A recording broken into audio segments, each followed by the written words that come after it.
Hello. Sometimes a book reemerges into the world after a period of years or decades because maybe it went out of print or it was never even translated into English. And it can feel like such a wonderful discovery that this is a book that's just been languishing somewhere, waiting to be found again. And it can feel slightly scary, too, that if it wasn't for some dedicated journalists or editors or people at a publishing house, this is a book that might have been lost forever. And some of these books are incredible works of literature that feel so valuable and special. And I read one such book recently, which was just published this year in a new English translation called Forbidden Notebook by Alba de Cespedes. It was first published in 1952.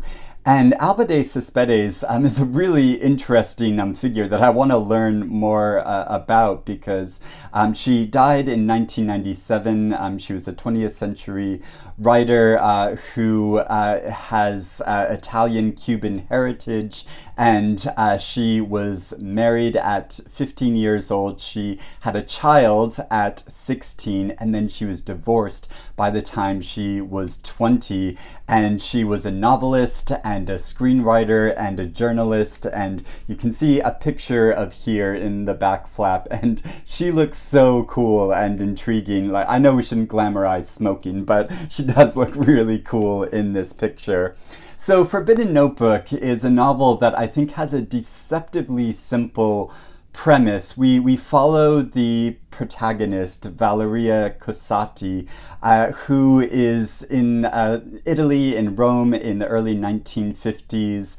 She's an office worker and a housewife, and one day she impulsively purchases a notebook in order to record her secret thoughts and reflections, and the novel takes the form of her notebook. So we hear directly her voice that she doesn't want anyone else to read. She goes to great pains to hide this book from this notebook from the rest of her family, which is quite difficult because they live in a quite small apartment. They're a lower middle class family, so they don't have all that much space, and we become aware that she doesn't have much space of her own. And we also become aware because when the idea of her keeping a diary is sort of put out to her family, they laugh at her and say, "Oh, why would you keep a diary? What would you have to write about?" And so we instantly understand that this is a woman who is being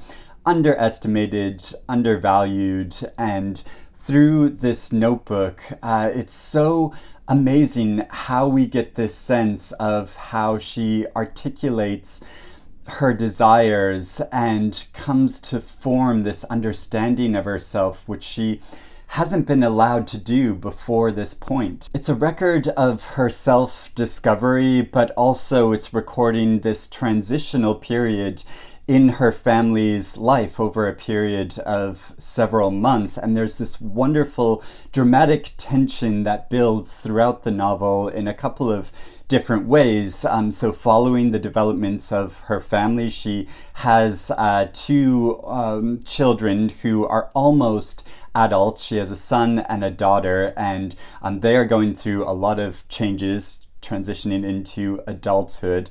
Her husband is becoming much more kind of reserved. He calls her mama rather than by her own name. So there's this sense that she's being pigeonholed into this role of the mother of the family, and that's all anybody sees her as. And there's also the tension that someone in her family might discover this notebook at one point, and her entries become increasingly confessional. And so there is this sense that if they find this notebook, it is going to completely blow this family apart. So many thoughts and feelings have been building up inside her for years, and now that she has started writing this notebook, it almost becomes an obsession for her, and it's really poignant. At one point, she writes, "It's strange. Our inner life is what counts most for each of us, and yet we have to pretend to live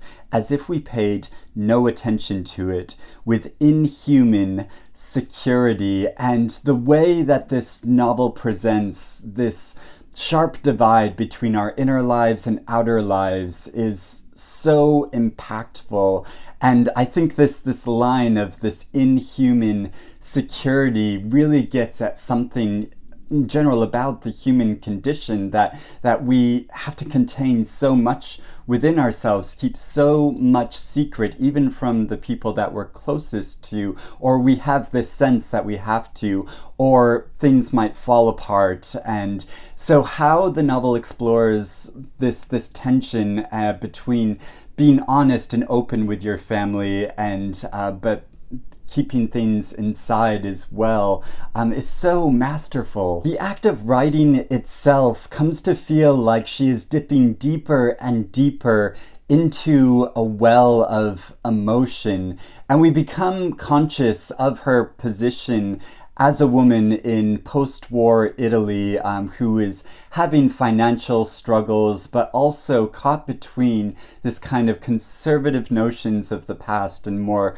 liberal notions of the future. And this is represented very much in her children, who are almost adults, of her son, who is much more conservative in some ways, and her daughter, who is much more liberal, who's having an illicit affair with a married man. And it's so interesting how Valeria really struggles to decide where she falls in her position towards her family, who she's obviously protective of, and it's interesting too how she feels obviously very constrictive by this role as a wife and a mother, but of course she also loves her family and she cares about them. So there's all this tension going on inside her, which she hasn't had an expression for before. And even though the diaries are necessarily only from her perspective, we also get a sense of some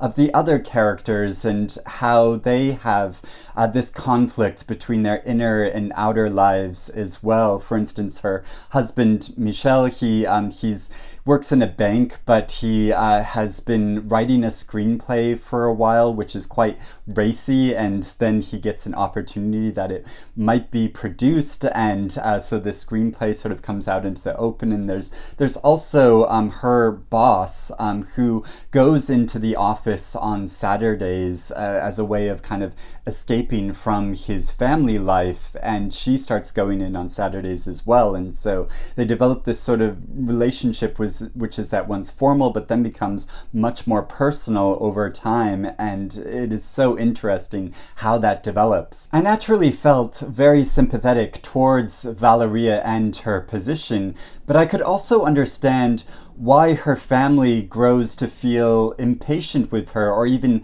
fearful of her, because there are certain scenes which she recounts in which she has quite a steely and a strict exterior, and it feels like kind of a tragedy, because I can understand why she feels it necessary to conceal her notebook, but we're privy to her thoughts in a way that her family isn't, and that her family doesn't know her.